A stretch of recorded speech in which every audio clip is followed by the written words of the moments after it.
My husband is Australian. He wanted to come back home. There was no sunlight in Germany. So we did come home here to Perth, and I was struck by the concept of there's no industry for me. I knew there weren't many large pharma companies here, but I had not even considered it's possible that there was nothing. So that's 20 years ago. There were, of course, some biotech companies. I was hired as an interim chief scientist for listed companies. And that was my first taste of the young listed entities in Australia, which is a very a very different environment than a large pharma company. You need to know how to connect your phone line as much as how to do your job. And that also made me realize when you're in a large company, you're a small cog in a massive wheel. Your key and your expertise is very much valued, but here I had to back myself. There is no one who understood what I did.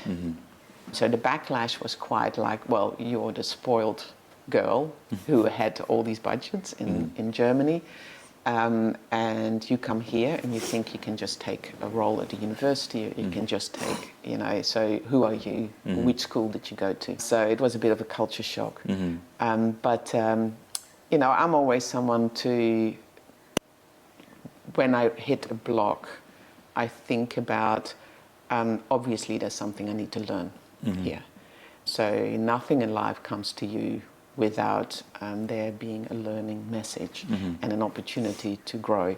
So that's what I did. I learned the way of being here in Western Australia in an industry that's a minor industry, and therefore got a lot of opportunities to work with a lot of amazing people and see a lot of technologies. And in the meantime, I keep on, my skill to pick up amazing, shifts for humanity are actually honed in that combination of having the large pharma opportunity than the WA opportunity. So in October 2017, my youngest son started fainting. And really odd faints. We thought it's a cardiovascular problem, maybe had a sleep sickness or epilepsy, and we couldn't find anything. And then one day he wouldn't wake up. And teenagers, 12 years old, you think, maybe he's just not wanting to go to school. But he couldn't wake up. If we would wake him up, he would swell up, his face would blow up, and he was asleep for 24/7. And we didn't know what to do. We couldn't get to a pediatrician. The hospitals didn't want to deal with him, and they didn't know what to do. And then after a while, he finally was diagnosed with chronic fatigue. Now, chronic fatigue means anything, really. That can be, it's often viral induced, it's often bacterial induced. So there are many theories, and there are not many approaches to solve this issue. And it seemed this real intractable thing again. So Jonathan was for 2 years, we were struggling, there was just no help for him. He was at Perth's Children's Hospital. Unfortunately, at the time, the system was really more focused on pacing, you need to kind of not really break through your tiredness, but still break through your tiredness and commit to these kind of regimes during the day. He couldn't. And there was no recognition of that he had a infectious disease. Okay.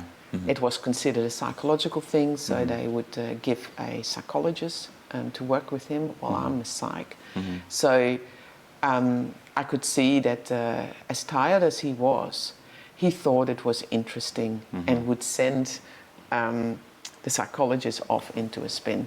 She would ask questions and he would just place things that gave her joy as he saw it, because she would then go, I've got a lead, and go in that direction. Whereas it was completely fabricated because it was the only interaction he had during the day. He hasn't been at school for, since he was 12. So he was treating the psych as a friend? As a friend. And he was having playtime. And it was playtime. as you know, within his Story time. tiredness. It was story time.